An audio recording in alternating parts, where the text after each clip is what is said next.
নাহমাদুহু ওয়া নুসাল্লি আলা রাসূলিহিল কারীম আম্মা বাদ ফাইয়া আইয়ুহাল হাজিরুন রাহমাকুমুল্লাহ আসসালামু আলাইকুম ওয়া রাহমাতুল্লাহি ওয়া বারাকাতুহু।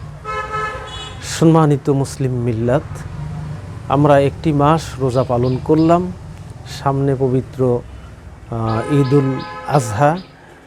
এ লক্ষ্যে আমি রমজান মাসের শিক্ষা সম্পর্কে দু একটি কথা আলোকপাত করছি। পানাহার থেকে বিরত না খেয়ে থাকার নামই রোজা নয়।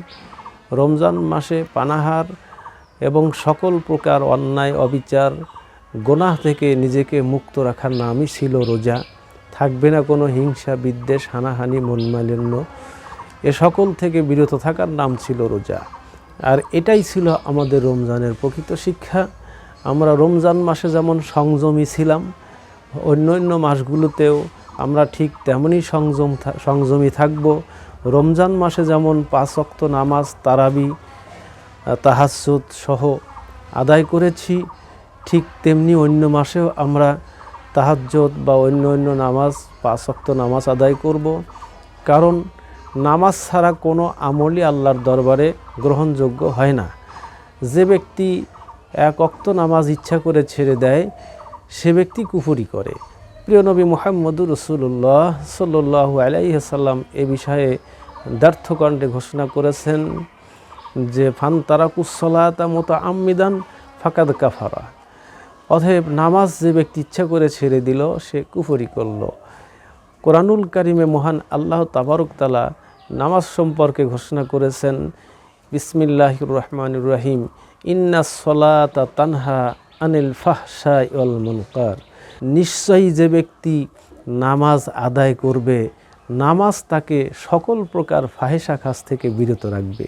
অতএব নিজেকে যদি গুনাহমুক্ত রাখতে চাই, পাপমুক্ত রাখতে চাই, আল্লাহর সন্তুষ্ট সান্নিধ্য অর্জন করতে চাই, তাহলে আসুন আমাদের সকলকে একাগ্রচিত্তে 5 ওয়াক্ত নামাজ যথাযথভাবে আদায় করতে হবে।